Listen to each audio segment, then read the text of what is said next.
നമസ്കാരം. മലയാളി വാർത്തയിലേക്ക് സ്വാഗതം. ഇന്ത്യയും പാകിസ്ഥാനും തമ്മിൽ ഏറ്റവും ഒടുവിലായി നടന്ന സായുധ സംഘർഷമാണ് ഓപ്പറേഷൻ സിന്ദൂർ. അതായത് ഇന്ത്യയിൽ നടന്ന ഒരു ഭീകരാക്രമണം, പഹൽഗാം ഭീകരാക്രമണം. ആ ഭീകരാക്രമണത്തിന് പിന്നിൽ പാകിസ്ഥാനാണ് എന്ന വ്യക്തമായ വിവരങ്ങൾ ഇന്ത്യക്ക് ലഭിക്കുന്നു.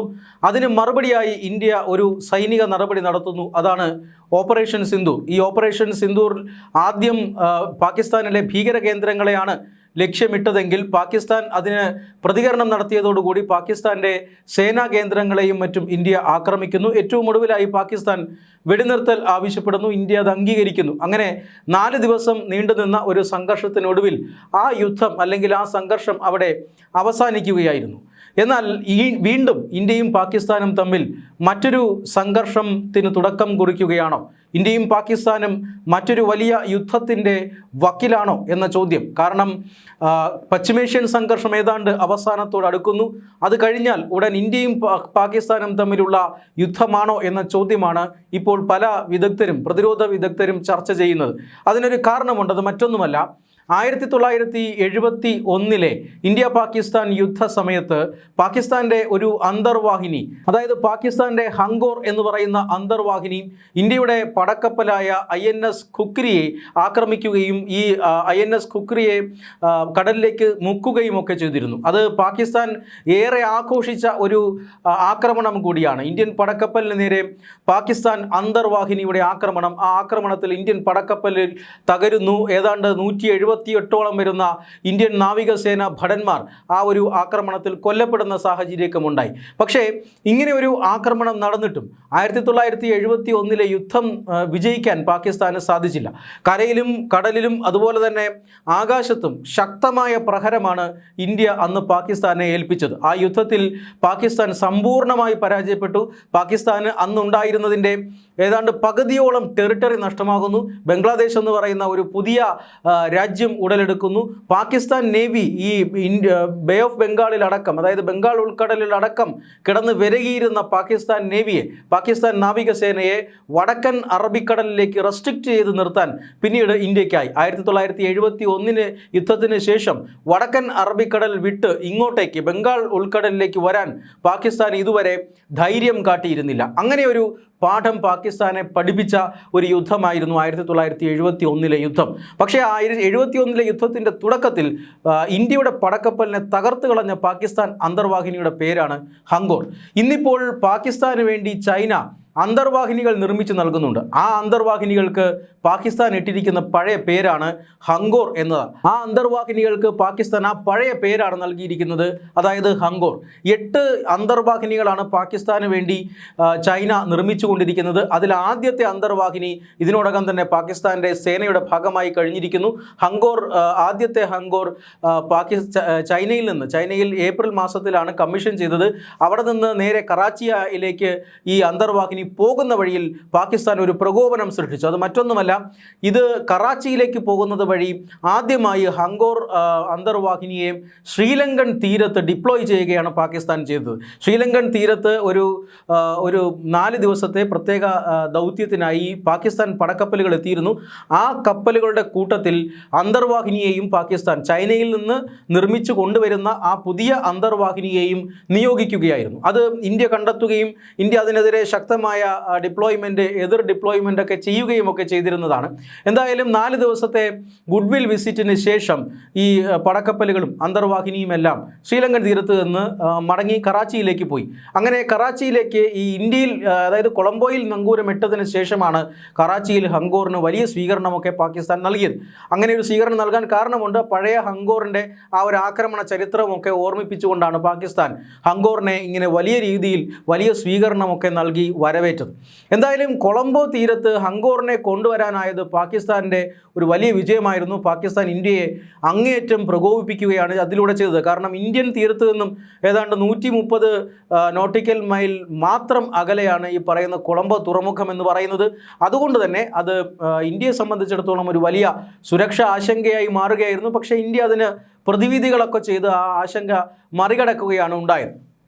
ഏറ്റവും പ്രധാനപ്പെട്ട മറ്റൊരു കാര്യം, ഈ പുതിയ ഹങ്കോർ അന്തർവാഹിനികൾ പാകിസ്ഥാൻ വിന്യസിക്കാൻ ഉദ്ദേശിക്കുന്നത്, കറാച്ചിയിലാണ് ഇതിൻ്റെ ഹോം തുറമുഖമെങ്കിലും ഈ അന്തർവാഹിനികൾ വിന്യസിക്കാൻ ഉദ്ദേശിക്കുന്നത് ബംഗാൾ ഉൾക്കടലിലാണ് എന്ന വാർത്തയാണ് ഇപ്പോൾ പുറത്തു വരുന്നത്. പാകിസ്ഥാന്റെ ഒരു മുതിർന്ന സൈനിക ഉദ്യോഗസ്ഥൻ തന്നെ ഇതുമായി ബന്ധപ്പെട്ട വെളിപ്പെടുത്തൽ നടത്തിയിട്ടുണ്ട്.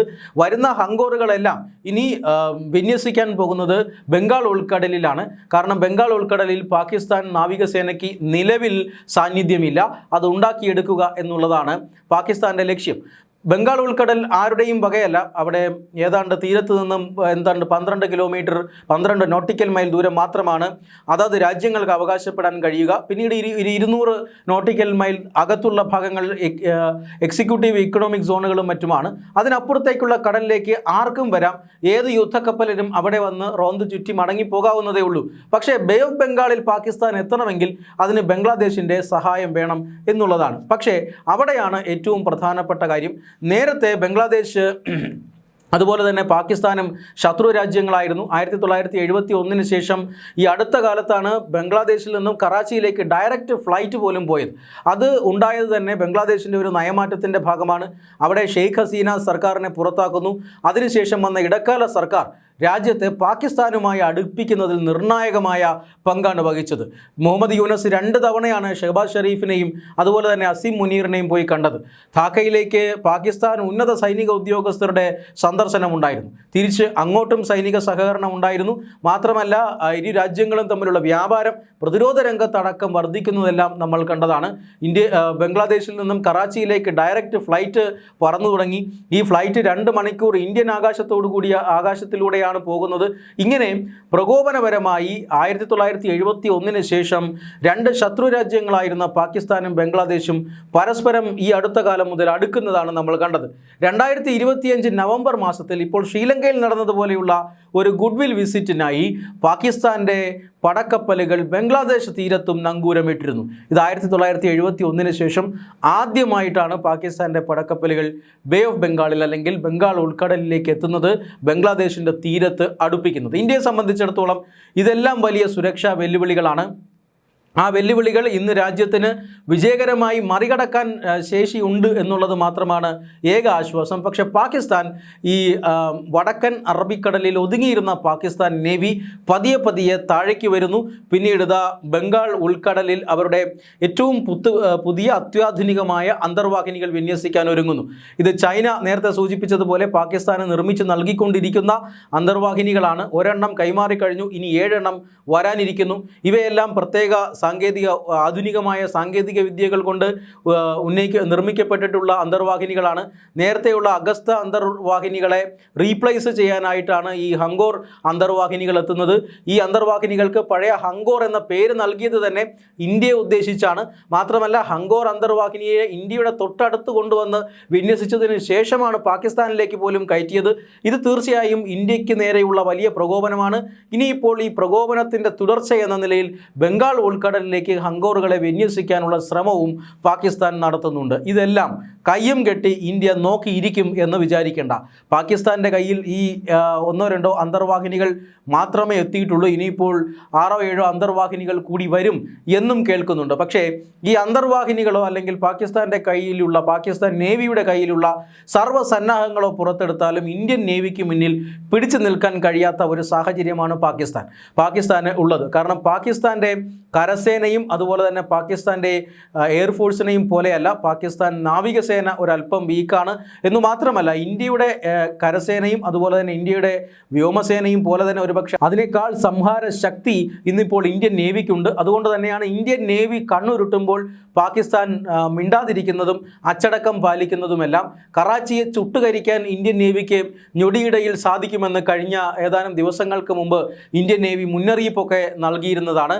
ഈ സാഹചര്യത്തിലാണ് പാകിസ്ഥാൻ അവരുടെ അന്തർവാഹിനികളും കൊണ്ട് ബംഗാൾ ഉൾക്കടലിലേക്ക് വരുന്നത്. ഇത് മേഖലയിൽ സംഘർഷം സൃഷ്ടിക്കുമെന്ന കാര്യത്തിൽ തർക്കമൊന്നുമില്ല. അങ്ങേയറ്റം പ്രകോപനം സൃഷ്ടിക്കുക എന്നുള്ളതാണ് പാകിസ്ഥാൻ്റെ നയം. അങ്ങനെ പ്രകോപനം സൃഷ്ടിച്ചാൽ നേരത്തെ പോലെ അത് ആ പ്രകോപനം നോക്കി മിണ്ടാതിരിക്കുന്ന രാജ്യമല്ല ഇപ്പോൾ. ആ ഒരു സാഹചര്യം കണക്കിലെടുക്കുകയാണെങ്കിൽ ഇന്ത്യ ശക്തമായ മറുപടി ബംഗാൾ ഉൾക്കടലിൽ പാകിസ്ഥാന് നൽകാനുള്ള സാധ്യതയുണ്ട്. പാകിസ്ഥാനും ബംഗ്ലാദേശിനും നൽകാനുള്ള സാധ്യതയുണ്ട്. അങ്ങനെയാണ് എങ്കിൽ സമീപ ഭാവിയിൽ തന്നെ പാകിസ്ഥാനും ഇന്ത്യയും തമ്മിലുള്ള തമ്മിലുള്ള ഒരു ഘോരമായ കടൽ യുദ്ധത്തിന് വേദി ഒരുങ്ങുന്നു എന്നതാണ് ഇപ്പോൾ നടക്കുന്ന സംഭവ വികാസങ്ങൾ സൂചിപ്പിക്കുന്നത്. അന്തർവാഹിനികൾ നിർമ്മിച്ച് നിമിഷം താമസിക്കാതെ ഇന്ത്യയെ പ്രകോപിപ്പിക്കാനും ഇന്ത്യക്ക് നേരെ ആക്രമണം നടത്താനുമാണ് പാകിസ്ഥാൻ ശ്രമിക്കുന്നത്. ഇതാണ് സംഘർഷം ഉണ്ടാക്കാവുന്ന ഏറ്റവും പ്രധാനപ്പെട്ട പ്രകോപനം. അതിന് ചരിത്രപരമായ ഒരു വസ്തുതയുണ്ട്. അത് മറ്റൊന്നുമല്ല, ഇന്ത്യയുടെ പടക്കപ്പൽ ഒരിക്കൽ ഹങ്കോർ അന്തർവാഹിനികൾ, പാകിസ്ഥാൻ്റെ അന്തർവാഹിനികൾ തകർത്തിട്ടുണ്ട് എന്നുള്ളത് തന്നെയാണ്. പഴയ ചരിത്രത്തിന് കൃത്യമായ മറുപടി അന്ന് പാകിസ്ഥാൻ ഇന്ത്യ നൽകിയിരുന്നു. പാകിസ്ഥാൻ്റെ ഏതാണ്ട് പകുതിയോളം വരുന്ന ടെറിട്ടറി അന്ന് പാകിസ്ഥാന് നഷ്ടമായി. ഇന്നിപ്പോൾ പുതിയ ഹങ്കോറുമായി ഇന്ത്യയെ വെല്ലുവിളിക്കാൻ പാകിസ്ഥാൻ ഇറങ്ങിയിരിക്കുകയാണ്. അതിൽ ഇന്ത്യയുടെ മറുപടി പാകിസ്ഥാന് താങ്ങാൻ കഴിയുമോ എന്നുള്ളതാണ് വരാനിരിക്കുന്ന ചോദ്യം.